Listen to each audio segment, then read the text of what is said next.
Hello, viewers, and welcome back to my channel. This is Northstar. I hope you're well, taking care of each other and being kind to yourselves. This is HOI4 multiplayer Let's Play series with Joe. You can say hi if you want, Joe. I should have asked, like, if you're... I did say I was going to start recording. I'm just like, I'll just do this. Might as well produce content. We were sitting here figuring out Navy stuff with Joe. What? That's all right. I'm ready. Yeah, I mean, you gotta put political power. I guess you did one level into the new factory, but I would probably focus on getting enough for war propaganda. Yeah. Because you'll miss that opportunity if you don't. It'll only take like 9% more world tension or something, or 8 before you can't do that anymore. So, and there's I know there's gonna be some things that raise it up fairly soon. So you probably just need to get 150 as soon as possible, run war propaganda, and then once that's safely done, then you can focus on getting trade union support for new factories to improve your stability, improving working conditions, all that stuff. I would, of course, finish that because you can't get back most of that progress, and that's a good, it'll remove your manpower debuff and give you more factories, less civ into consumer goods. Yeah, and you probably have enough time to go right into naval rearmament. A lot of stuff we were looking at is Navy. Oh yeah, you're working on a cruiser sub project. I don't know. History will tell you if you've done any previous projects. I don't even know. Radar, Jellicoe class battleship, torpedo cruisers, and midget submarines. Wait, is it Jellicoe class battleship? Is that a super heavy? That's a super heavy battleship. Super heavy battleship. Worth looking at the iterations. It'll tell you if you got any events that make it uniquely good or something. Anti-torpedo measures. Okay, so yeah, specialized in anti-torpedo. I don't know what that means. And speed. So you can... These things will make... Not all super heavy battleships are identical. Like, these give permanent modifiers to what the super heavy battleship looks like. This one is focused on speed and anti-torpedo damage reduction. Speed will help it dodge torpedoes and not slow down the task force. Oh. So it'll be better at fighting, like, destroyers.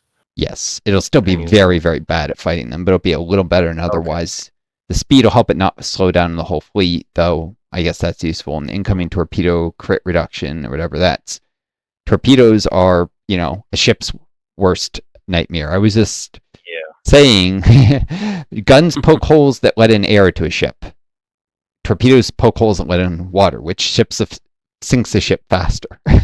It's just talking about like how loading drill master is a really underrated trait, and equipping your destroyers and cruisers with torpedoes is really underrated. You can equip cruisers. You can even, if you can build coastal defense ships, you can even have, they're kind of like a little bit, they're really just like heavy cruisers. They're not, I was going to say they're classified as capital ships that are like a little bigger than a heavy cruiser, but they're really just worse heavy cruisers. But they can also be given torpedoes. Of course, the most efficient thing for a Navy is very often naval bombers that just release torpedoes, especially high agility ones are specialized at it. Not always. They nerfed it, the devs, because they decided it was too powerful. But I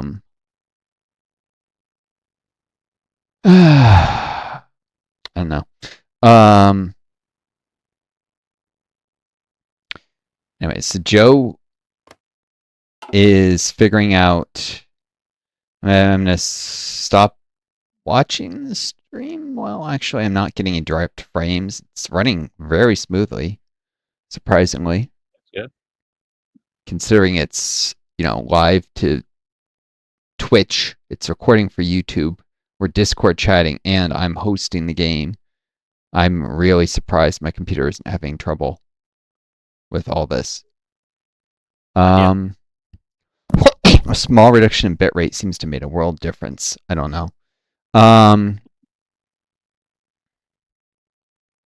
didn't even turn the encoder presets. It's still on quality. I could turn it to speed.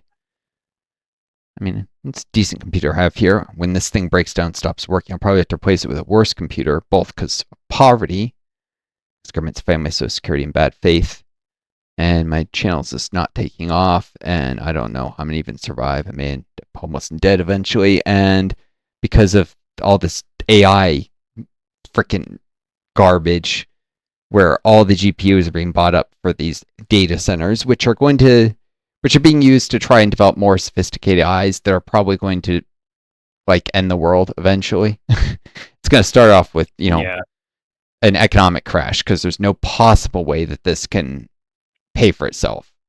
Like they're putting way too much money too aggressively into it. So there's going to be a huge crash. It's going to be like worse than the Great Depression possibly. It's going to be enormous.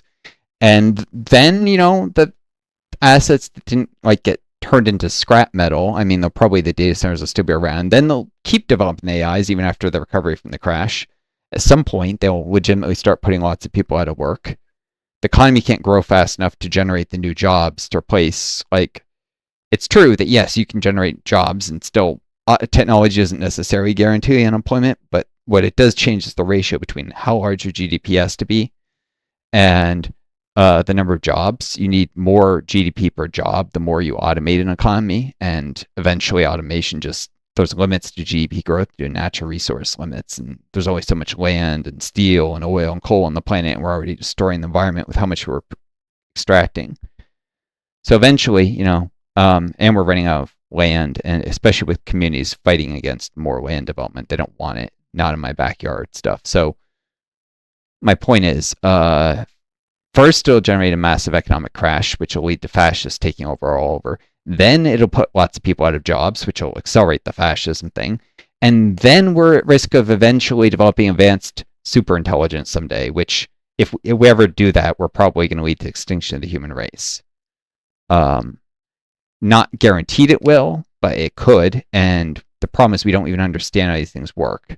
Maybe if we took it more slowly, cautiously, so we could figure out more how, but we're basically just doing black box AI where we don't understand how the things work. I was watching a video on it recently, and the guy was talking about a book by an AI expert who's decided we need to stop all, pause all AI research because we do not understand how this stuff works, and we're already having things like AIs copying themselves to other server mainframes, and if you give the AIs thought experiments, they'd be willing to blackmail people or kill people to stop themselves from being deleted in thought experiments.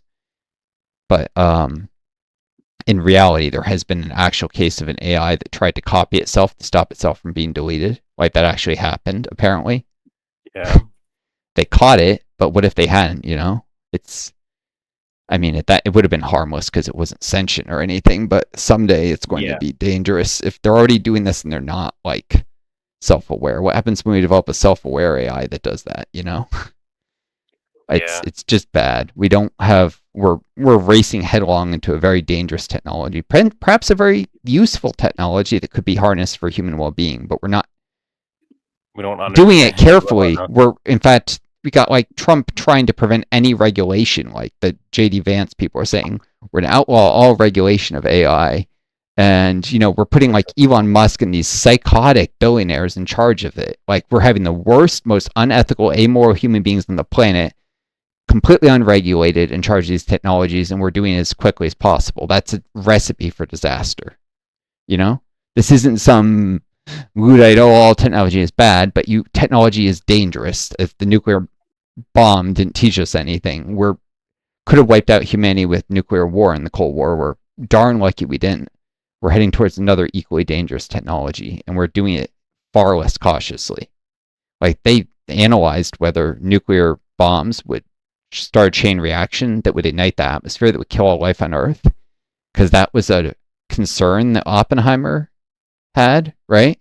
And they ran the numbers, and it wasn't going to happen, but they actually looked into that possibility before they started detonating nuclear bombs. Yeah. We're not looking into the world-ending possibilities. We're just headlong and assuming everything will be okay, and that's a recipe for disaster. Because there could be a possibility like that. If you do it this way, it will lead to the extinction of humanity, kind of thing. You need to run the numbers ahead of time. You need to be cautious with technology sometimes. And yes, it's more expensive, but it's necessary. Anyways, people too much sci-fi and they get all the wrong messages from AI stuff. Like, oh, AI make our lives better. No, it'll probably do the opposite. I don't know. Some people got the wrong messages from sci-fi. Usually people with very little social awareness who don't understand metaphor and stuff anyways. But those are the kinds of people who become billionaires. People, psychopaths who don't understand metaphor and analogy, and they're usually just very egotistical megalomaniacs. They think if they're the first ones to have a breakthrough, they'll be freaking rich forever. Yeah, I mean, they might be, but they might also lead to the extinction of the human race. Yeah. These technologies can be used responsibly, but it's already extremely dangerous just to do under capitalism. Like the profit motive creates so many potential corporations doing things that are immensely destructive to the rest of humanity, but profitable for them. I mean, even Keynes, a capitalist economist, talked about economic externalities. Even Milton Friedman talked about the need to internalize externalities. Now we've entered this like free market is a religion where people don't even read Keynes or Milton Friedman. They just assume Keynes was, of course, this is like the tax and spend left-wing capitalist, and Milton Friedman was a right-wing capitalist. But they both agreed about economic externalities like pollution stuff have to be accounted for, and this will require regulations or, like community associations that force companies. That was unrealistic. That was Friedman. But these have to be accounted for or they will destroy the economy. And of course, we're not accounting for these things. And it's become a religion. Capitalism has. I mean, we need the only prayer we have of surviving AI is honestly lots of socialist revolutions happening and the technology developing more slowly than it's looking like, because if we reach advanced superintelligence in like 30 years, that'll be too soon. If it's in 80 years, maybe the world will have gone socialist and we'll be prepared to when we start seeing really dangerous things happening to shut the technology down for 5 years and study what's going on and not end up all dead, without billionaires who are around to say, no, we can't do that. It's too expensive. Because that's what will happen under capitalism is we'll see warning signs that we're going to do something that could wipe us out and we'll just keep going. Okay. Let's see.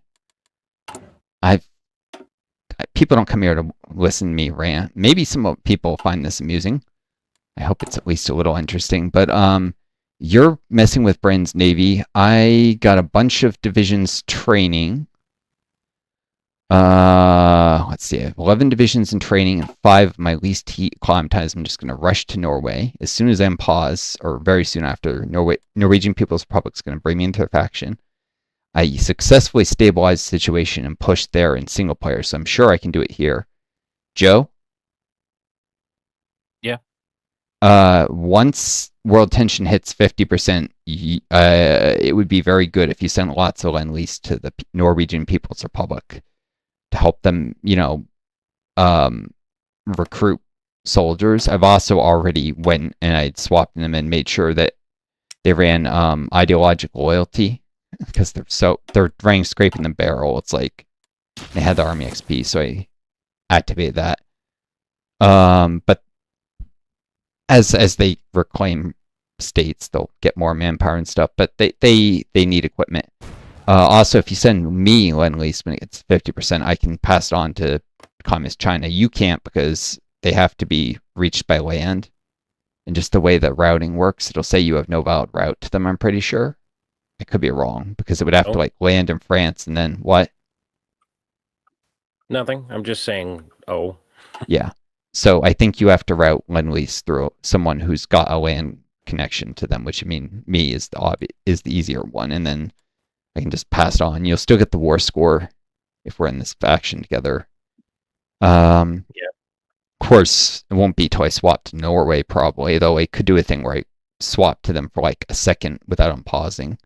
That you can join the faction, but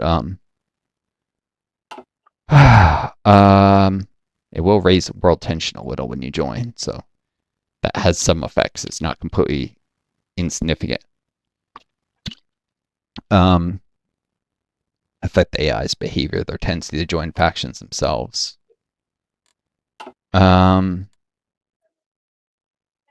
Anyways, I can't lend lease PERC until either 50% world tension or maybe when I'm in a faction with them. So I'm just. I can't lend lease you unless you're at war. Yeah.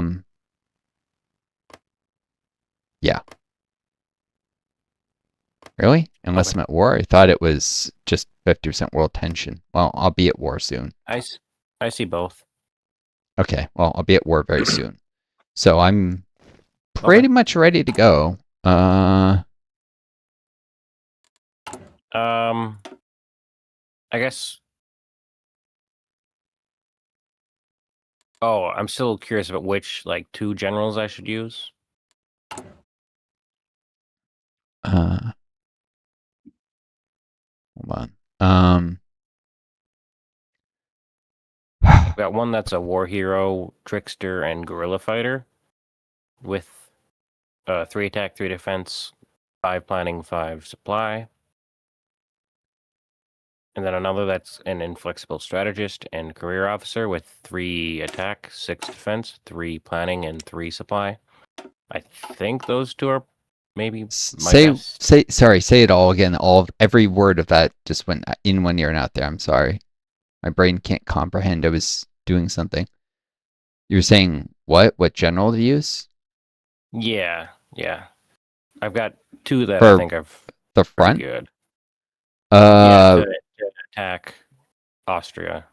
Okay. Things to keep in mind. Brilliant strategists can be given the aggressive assaulter trait.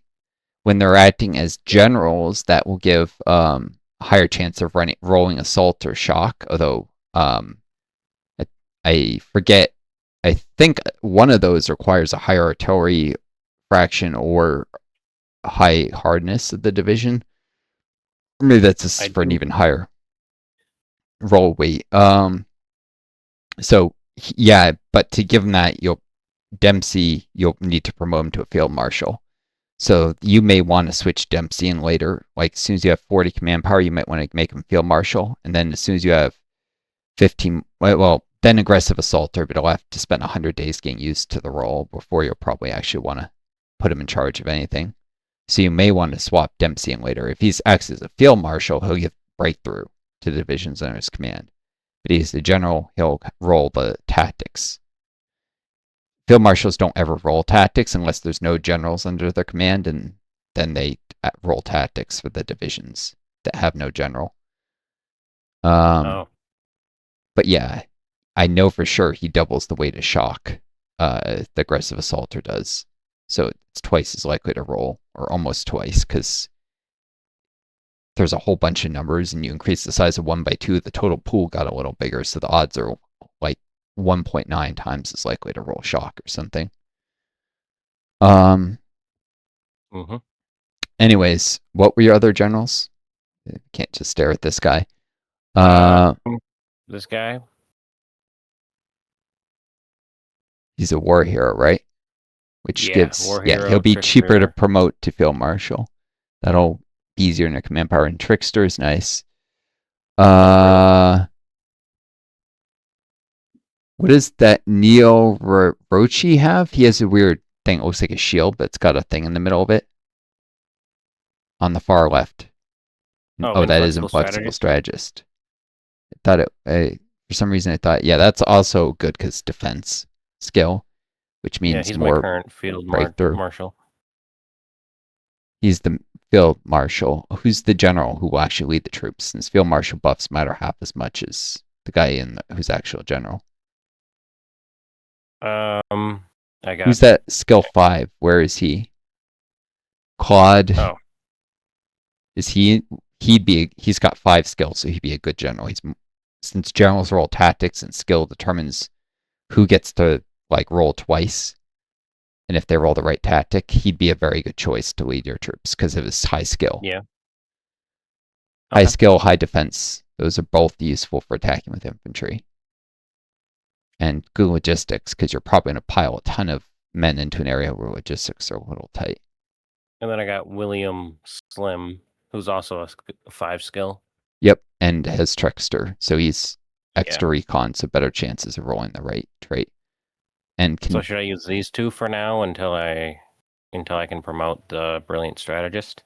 yeah, it's up to you. Anyone who's got inflexible, I mean, the lower skill people. What's your Spirit of the Army Academy right now?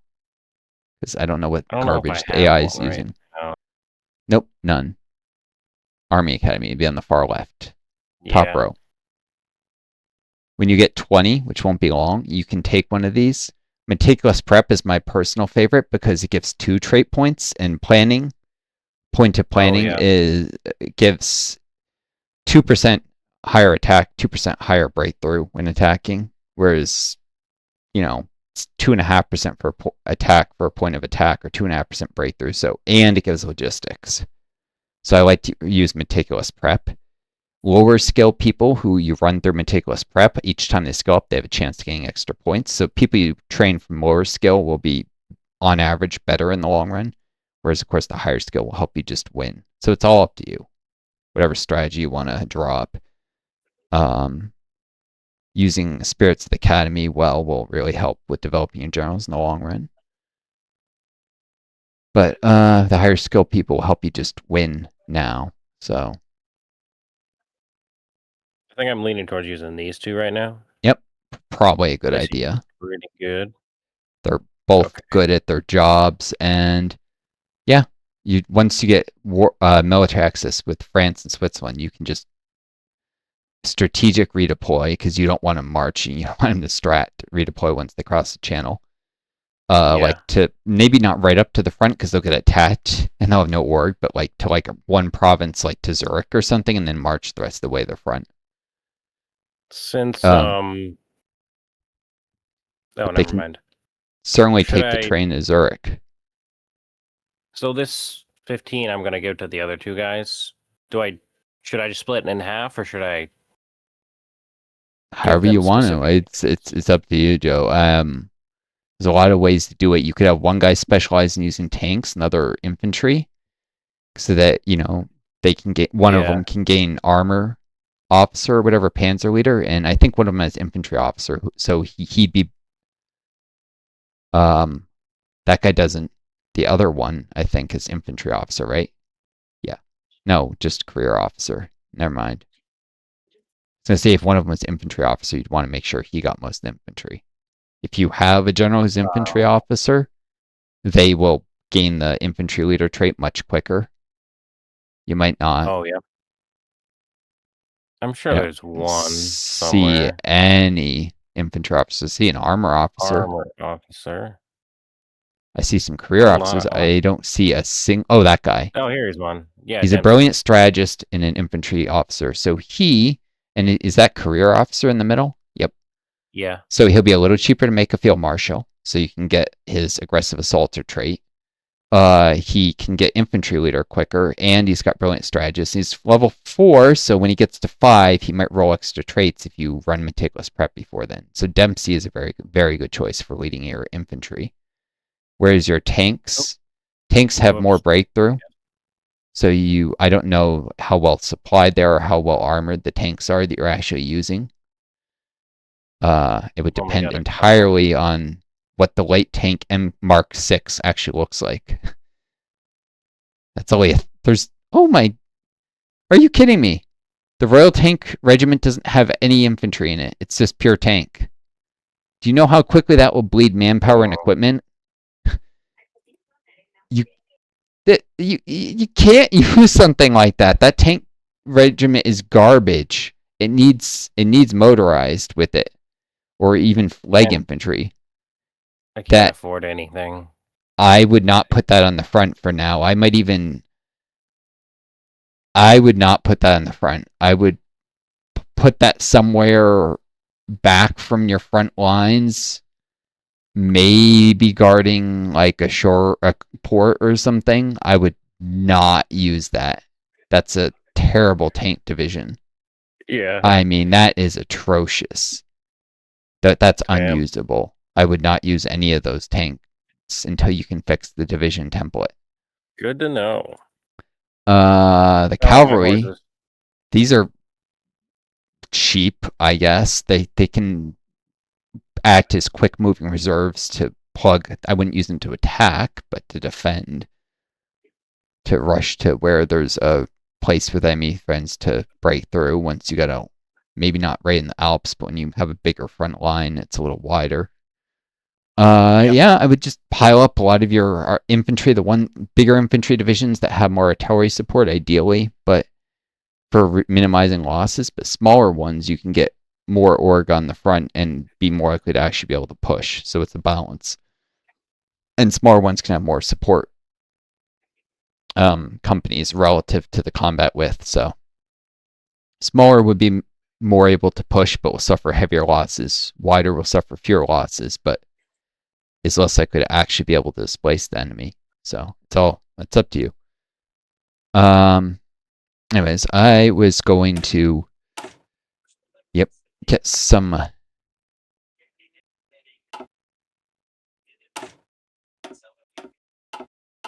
have some infantry equipment one, right? Yep. Some more infantry training.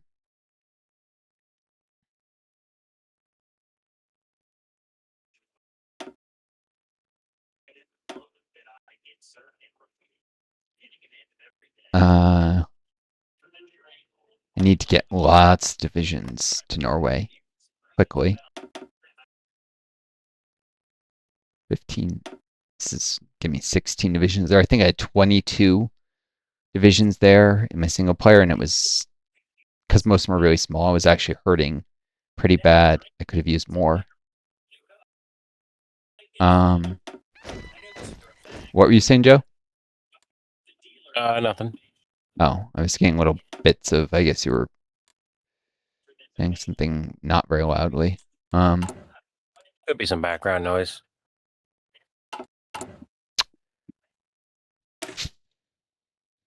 Thankfully, we made it through those 2 weeks without any complaints. But that's the biggest reason why, no, I'm not going to let all this stuff drain out. Going beyond direct customers or potential customers. I'd be careful with ever the background noise. If your mic, it could. I don't need you to copyright flag me if that's music or something.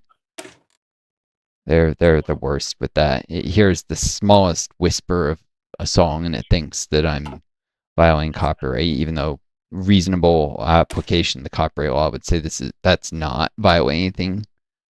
They're being insane, and the laws are already insane, written by lobbyists because capitalism.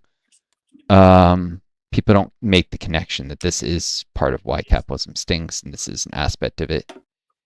They're constantly like, "Oh no, this has nothing to do with capitalism." Yes, it does. It has everything to do with it.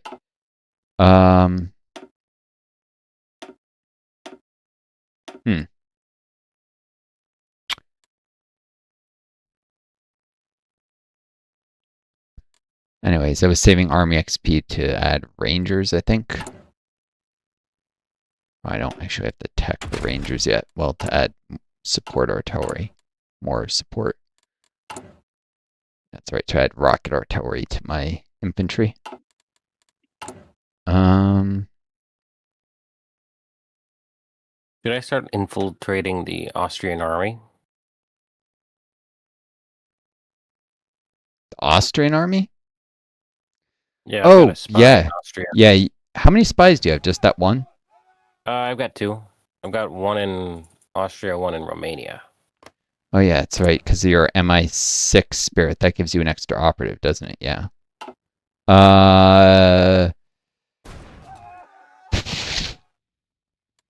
Start infiltrating. You mean start preparing an infiltration mission? Yeah. Yeah. Got 100. No, I would. Joe? Sorry. Yeah. No, I would focus on just having intel network strength in Austria. Hold on. Oh, you already got 100% in Austria, don't you? Yep.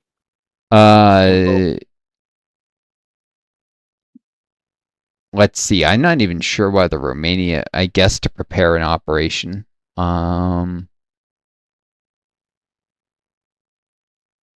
Yeah, I mean, I I could do guess you something could else with the one in infiltrate. Romania. What? I could do something else with the one in Romania. Um,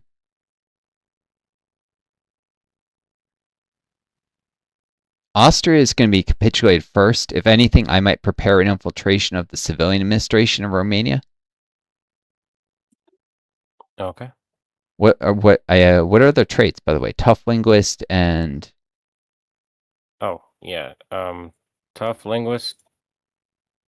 They're both tough linguists. That's okay. fun. Tough helps that they're captured, and linguist helps them gain nationalities, which happens randomly, very rarely, Yeah. after they complete an operation. I forget if you go over the operation prep thing though. Sometimes the costs of an operation are randomized for what it's worth, so I would check what it costs to infiltrate Romania. It's free. You can just prepare it. You don't have to sign operatives yet because you're just preparing it for 90 days. Okay. You can commence when ready though, so that if you want to put operatives on it, you would assign both operatives and let's see, if you put the 2 operatives on and commence when ready, does it tell you the odds if you hover over Outlook? 25% chance of bonus, which will give you political power, which will help you in all sorts of ways. Yeah. 10% chance of bad outcome, I guess. And for now, they can. I wouldn't do that too many times. You're probably going to largely need to use your operatives to just the intel network to reduce enemy max entrenchment. But yeah, you can prepare that. And in the meantime, to reduce the chances the operatives getting caught, I would put the operative in Romania on quiet intel network there. This will stop the network from decaying. Just back in Bucharest, so they're less likely to get caught. What? It'll stop decaying, but it won't grow. It's already at max growth. Oh, yes, I see. There's no reason to, and it's going to decay once they're on the mission anyway. So, the one in Austria, it depends. If you hover over the westernmost part of Austria, this person's also gaining skill from building the Intel network for whatever it's worth. No Intel network in. Is there any way to reassign her further west in Austria? You click. To Tyrol, no. Nope. Darn it. Well, then it doesn't provide any military benefit until the troops make it further east. So I would just quiet the network as well. If there's no direct benefit, you might as well quiet it. Or you could do something like you could actually propaganda or boost ideology to weaken them a little bit. It's not going to make a big impact. Propaganda will build some skill in propaganda, which could be useful later, but boost ideology will, but propaganda is probably more useful in the short run. So I would probably just propaganda them to reduce their stability very slightly. Or no, wait, you can't build this up for very long before the mission. That's right. Ideology then. Ideology will keep affecting them after. Oh, yeah. Yeah. If you click on their nation, like not an Intel thing, yeah, they haven't completely like eliminated all non-ideologies. They probably have a little non-aligned drift. Let's see. It depends what how much non-aligned drift they have. Daily support 0.07, and what does the leader have? Because the leader has some too. 0.1. 0.3, so point, yeah. This is just going to disappear. Whatever you do to him, it's going to disappear. I would actually do propaganda then. It's going to make almost no impact, but almost none is better than none. I would just propaganda. Slightly reduce, what is it, their war support or their stability? I forget what it does. Both. Stability, both. Yeah, it'll Yep. just make their factories ever so slightly less productive. Actually, you could do the same thing in Romania if you want to. Do I want to screw with Romania? I mean, I guess they are in the faction. there's a small chance of I getting am- caught if you do it. Quiet I intel am at is war with you. it's how much risk you want to take, risk reward. On average, it's probably worthwhile, but you could get caught spreading propaganda. It's only 90 days. I'd probably What if I boost ideology? Is it uh not worth it because they're already a quarter communist? they're gonna flip communists that would actually improve their stability. I wouldn't do that. Right. Since Fair you want to weaken them, not strengthen them. I just propaganda. Okay. A nation that's gonna flip communist, boosting communist ideology would actually make them stronger. Yeah, that makes sense.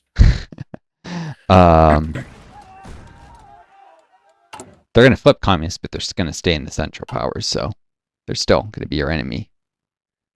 Should I Even though give Should I give those 2 tanks a general of their own, or does it not matter? the tanks that you're not putting on the front, I'd Yeah. probably split. I'd probably split all those. I know you have a bunch of them in the other armies. I'd I split don't off. have any tanks. Oh, it's just 2 of those. Yeah, I really just have 2 tank divisions. Yeah. I would give them a general with logistics. Well, it doesn't matter if they're going to stay in England. Your logistics are amazing there. So, no, probably not. Yeah, just leave them in London. You could strat redeploy them. One of them is green, so you could exercise that one until it gets to regular. I'd strat strategic redeploy. How do I do that again? Just hit B. That's the hotkey, but it's the little railroad icon next to 2 select in the upper left-hand corner. Hotkey B. I do that with all of my units, right? Yes. That's what I was saying before about strategic redeploying them to the port. But about that mechanic. The army with the 2 tanks, Joe. Yeah. I would set that one to the shift click on exercises in the upper left, so that the 1 tank that is green will train to reach regular. That'll not only give you a little army XP once it reaches train before it reaches regular. It'll also, give you more experienced men, and then when you enlarge it with motorized, they'll drop back down to trained, and you have to train them again to get to regular. But, it'll create a hardened core of, experienced men when you enlarge the division. So the experience, once it's dropped, will be at a higher level than if you hadn't done it. Yep. So, yep. Of course, they'll consume fuel, so there's an argument for delaying. It depends how quickly you're going to enlarge those guys. I'd probably make fixing the tank divisions a fairly high priority, but you may also need to work on your infantry templates. I don't know what infantry division templates you're using.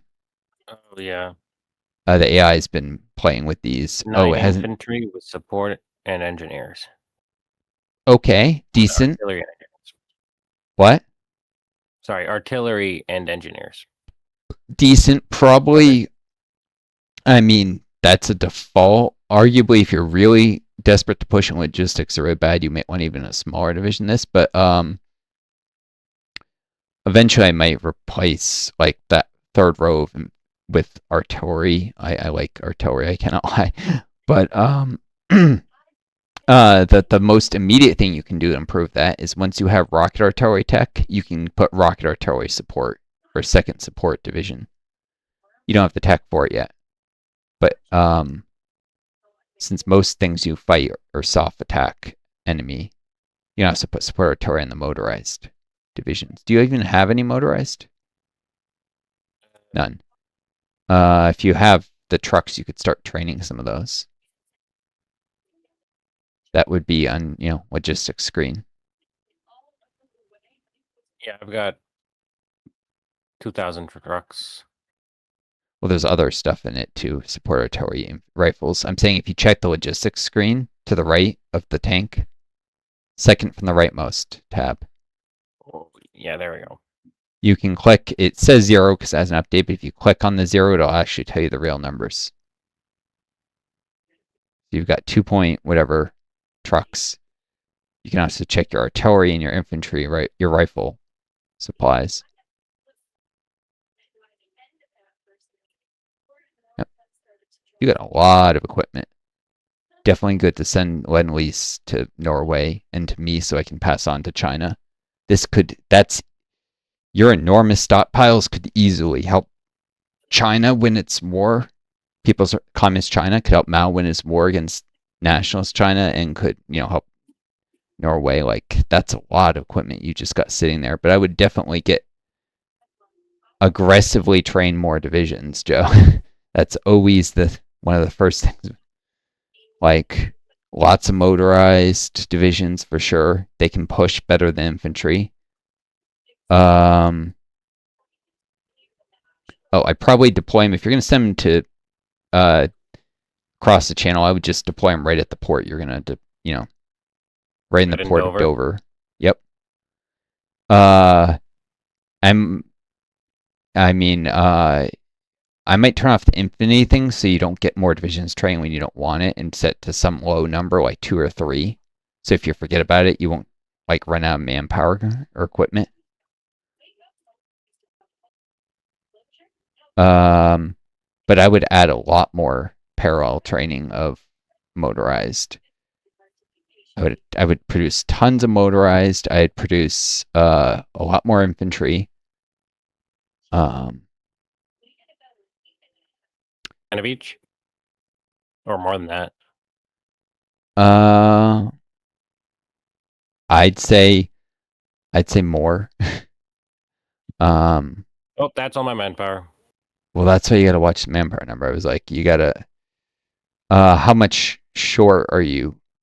If you hover the equipment thing, Joe, instead of just removing them, and that's why I didn't shift click one at a time. You can hover over the bottom one. That's always the one that will be not fully, and I'll tell you how shy. Oh, you're 700 shy. I'd probably cancel that in case any ships come out before. You don't want to ship to the dockyard to freeze because it tries to build a ship that you don't have the manpower to crew.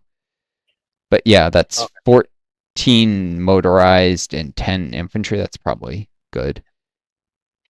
I check your production to see if you have any ships that are going to be completed soon. I tried to encourage you to clean up all the shipbuilding stuff.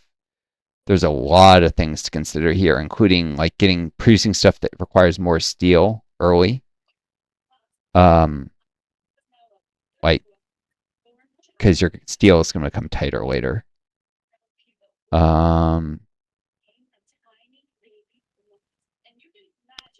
Like the county class there, county class cruiser. And Joe, I would never ever put that many dockyards on a destroyer. Do you know why? Oh, you want to build destroyers of parallel. Because they're cheap and the overflow disappears into thin air. Yeah. I would never put that many dockyards on a single destroyer. If you're producing more destroyers, I would just add a whole bunch more parallel lines of destroyers. I mean, you can do some so they get out faster, but there's really no rush. You got a huge navy to get them out faster, so I might even just do one dockyard per destroyer. And but I would definitely try and get that early cruiser out faster. 42 is too late to really. It needs time to train. Same with the carrier. That cruiser there is probably fine. I'd probably add. I might add one more dockyard to the Leander class there. Get it January 4-1, but I would definitely add some more destroyers in parallel. Out of dockyards. Yeah. Did you even look at the destroyer designs, decide what you want to build? I have not. Yeah. I would definitely examine at least the destroyers that are not currently disabled. All right, this one has depth charges and mine laying rails. I might change the portrait of that to a mine, because it's a mine lane destroyer, it looks like. And save, you just save the change to icon. It shouldn't affect anything else. I can save it without. Okay. Won't cause any problems. It just changes the icon. And the second one also must have mines, or it wouldn't have the mine laying icon. This is pure mine laying. With everything that's not mine laying is about anti-air defense. So that's a pure mine layer. I might even rename it or something. I don't know. And that one has an MIO. So that's, you know.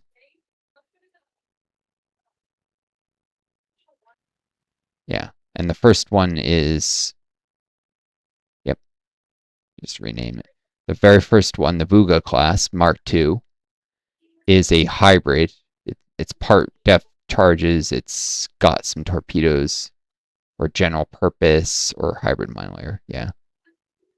A mine layer that can defend itself, but not as efficient for the mine lane. The third one still has depth charges, but a lot of torpedoes.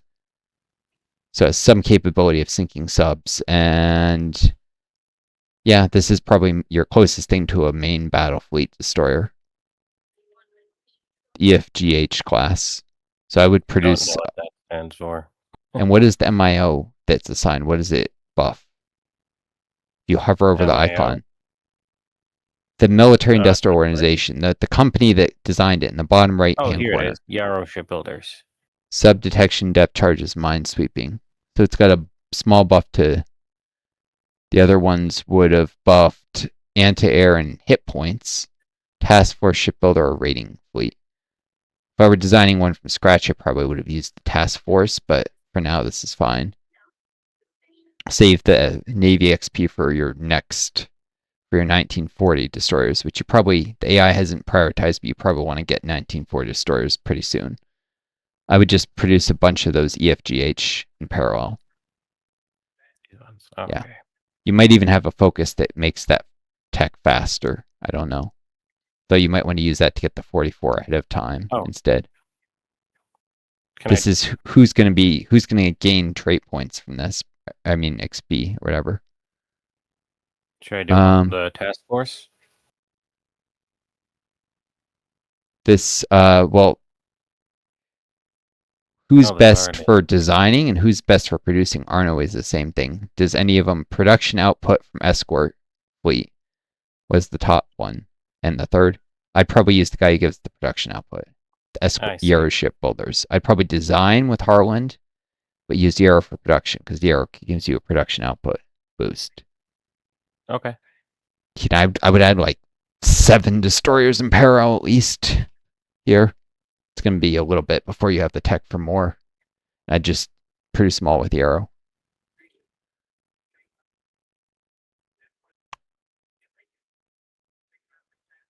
I wouldn't leave those numbers on infinity though, maybe like 2 or 3, because eventually you are going to get 1944 destroyers and you're going to want to stop producing these 40 ones. Probably.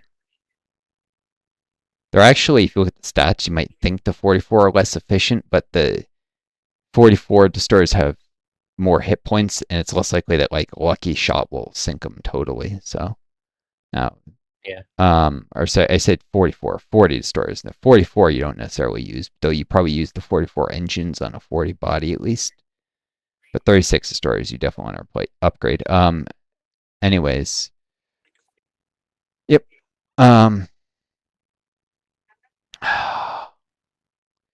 Going 49 minutes. We haven't unpaused here. This is why I thought about Agent Wonders 3. It's a good game. I guess you got kind of burnt out on it for a while, though. Yeah, I just want to play something else for a bit. Alright.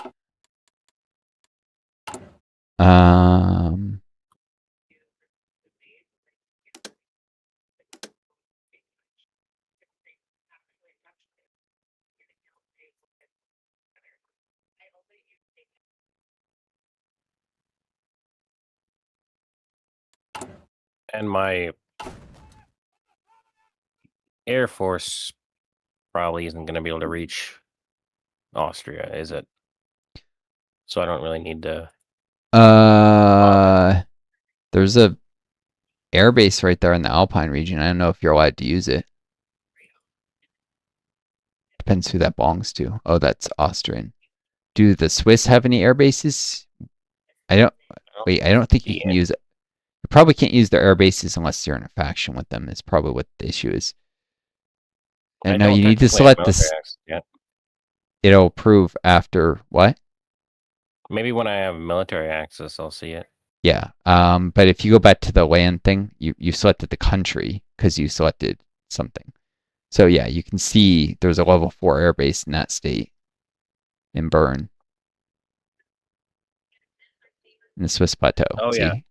Okay. So Sorry. there are air bases there. Or you might need to be in a faction with them to use their air bases, though. So yeah, might not be able to use my planes. Yet this might be a reason for me to switch to Norway relatively soon. Although, to do this in multiplayer, since tagging over and stuff is disabled, I'd have to save this, reinitialize, play as Norway. What I actually have to do is you'd have to ask to join the faction.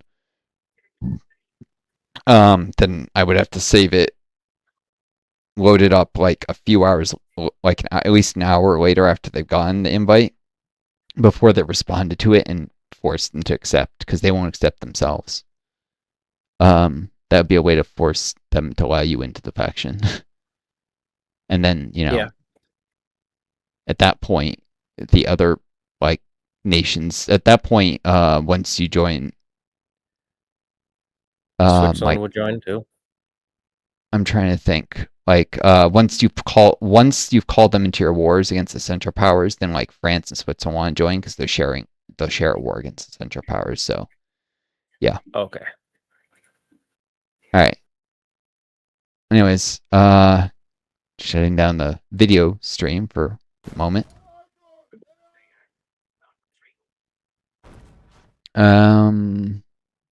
So are you almost good to pause? Yeah, I think I'm ready. Can't think of anything else.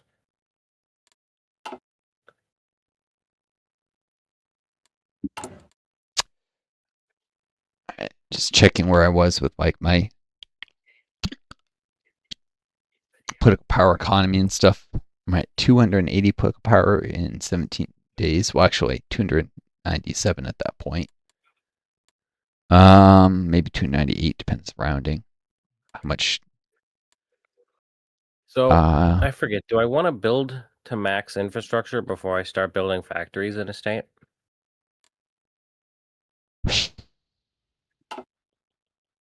Do you want to build to max infrastructure before? It depends how many factories you build in that state, and depends if you're thinking short-term, long-term. Short-term advice that people love to do is it based on the number. If you have only building a couple factories, you might just want to do the factories. But in the long run, you're going to want the regional industrial integration. You're going to want build slots because this is going to be a long war against the U.S. And you're already more than powerful enough to. Actually, I can't look at your stream. You're already more than powerful enough to gobble up lots of little nations, and the U.S. really can't stop you. Like Brittany, Ireland, whatever. You can just invade these countries. You're not limited by the rules of democracy would be. You'll need garrisons, of course, and at first they won't give you much, but as you build compliance, they'll eventually, as long as you use the laxest garrison law that you can at any given time, so compliance builds faster. They'll eventually, aid your war effort just a little bit. And that'll give you more places to build. But broadly speaking, I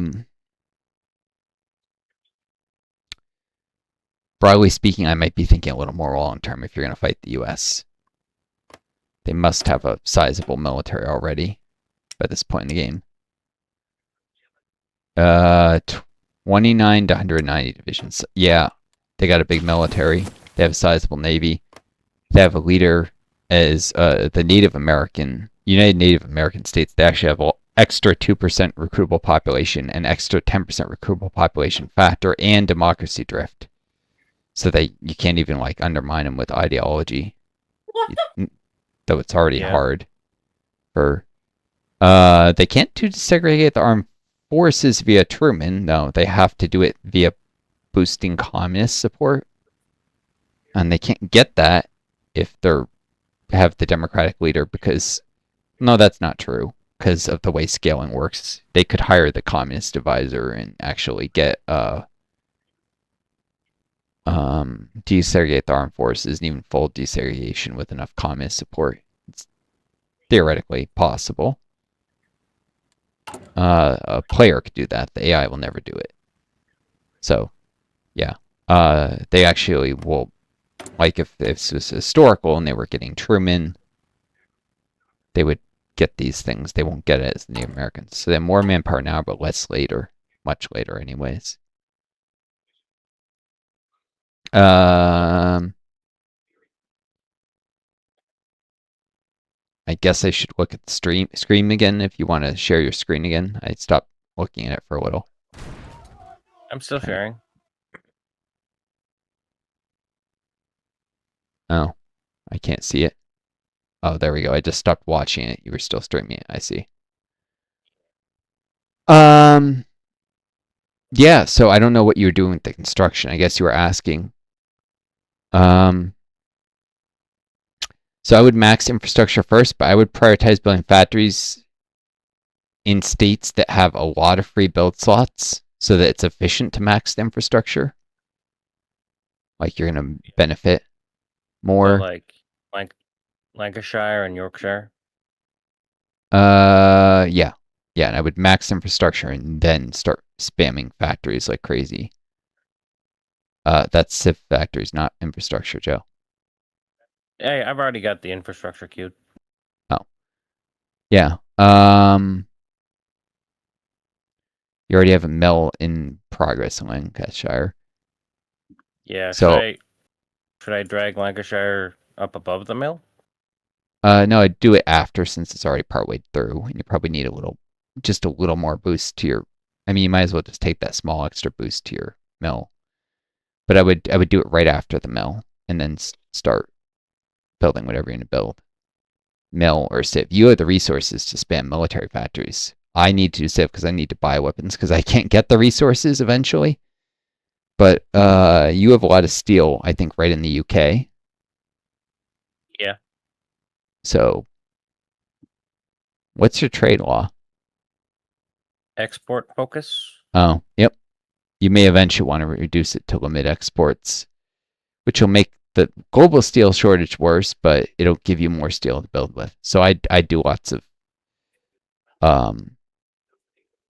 I wouldn't do that for quite a while, but someday I would do lots of mill, not civ.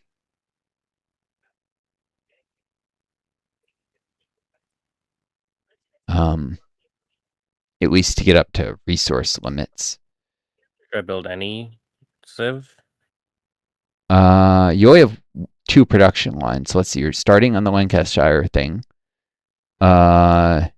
Is Greater London already maxed infrastructure or something? Yeah. Oh, it is. So I would do a mill there.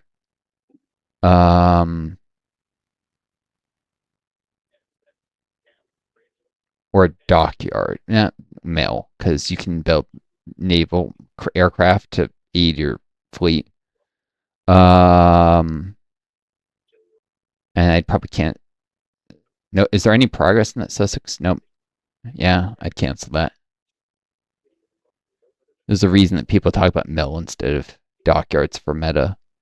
It's in large part because, you can just use naval aviation aircraft to pulverize enemy fleets. Although that won't work for projecting your power all the way across the Atlantic. You're not going to have many aircraft with the range for that. But okay, yeah, I would cancel the West Midlands.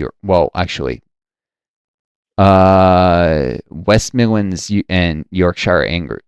Can you go back to the infrastructure screen for a sec, Joe? All right. Yorkshire has steel. West Midlands has a little steel. And East Anglia has 13, has nothing. I'd probably cancel the East Anglia infrastructure.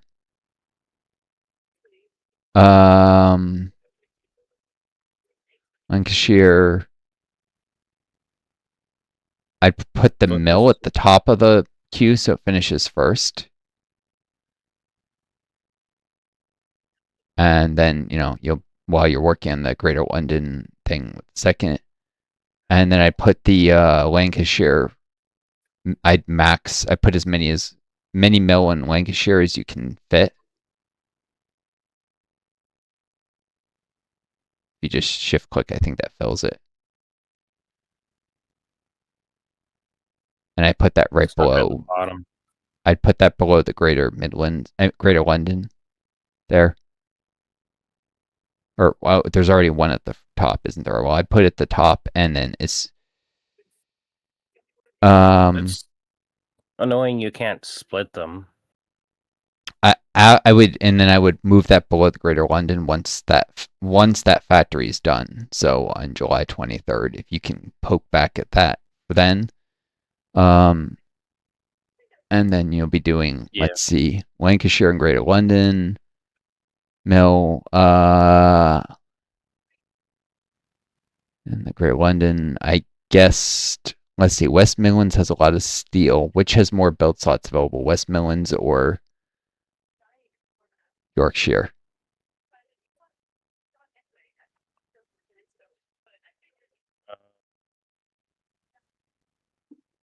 Let's see, 8 versus 9. West Midlands. And then there's also more steel in West Midlands, right? Or is it Yorkshire? More steel in Yorkshire. Yeah, and they're almost the same number, and there's more steel there. So I would do the Yorkshire infrastructure first, and then the West Midlands. And I would start on mill in Yorkshire up to max again, or you can just shift click the plus sign. You don't even have to. I was saying you don't have to do it on map. If you shift click the plus sign on the queue, it'll do the same thing. And so I'd start on that right after the infrastructure, of course.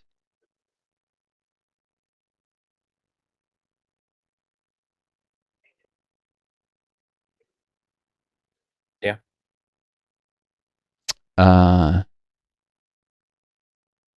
Yeah, I don't know why I'd bother with the other two infrastructure. I just remove them the queue to keep it more manageable, although it's up to you. Yep. Keep the interface relatively clean. But yeah, I may be prepared to, at some points, you may need to do things like upgrade the rail networks through France once they're in a faction with you, and like build infrastructure and stuff to support your push into the central powers. You may need to upgrade the rail networks. London's a coastal capital, so you don't have to worry about that. Everything just goes directly from by ship. Oh no, London doesn't actually border the coast. That's the state does. Move once. Well, the state does, but the capital itself doesn't, which means you don't get the extra. It's still bottlenecked by that very short railway. So what level is that railway? Oh, how do I check that? Just go over to construction railways. Hover over it, it'll show level 3. That's decent, and the French railways are probably lower level than that, so you probably actually have to upgrade the French railways before you can even worry about that. I would just cancel that. Okay. But yeah, lots of stuff. At some point, you'll probably want to like fortify some coastlines. It's going to be a long game with the U.S., and you're going to have to learn how to defend your coastlines efficiently, which probably means lots of small divisions along coastlines. Bigger nations like the U.S. won't just attack the ports. They'll have to land troops adjacent to the ports, so you need to defend not just the ports, but the provinces directly adjacent to them as well. Like the naval base and the two things are adjacent along the coasts, and you'll want coastal forts, at least a few levels of those eventually. and anti-air to protect against bombing, and of course a huge navy. Like it depends, I guess, if you have the American Navy cooped up, or if you sit and let them sit off your coast, or if you, it depends what you do with your naval strategy, which depends a lot on how much oil you have access to and how things are going in other fronts. But yeah, you'll want to chew up Ireland, Scotland, and if your navy can't prevent all naval invasions, then you'll want to fortify your coast. Although actually, you can probably, the British Navy is huge. What am I saying? You'll be fine. All right. Well,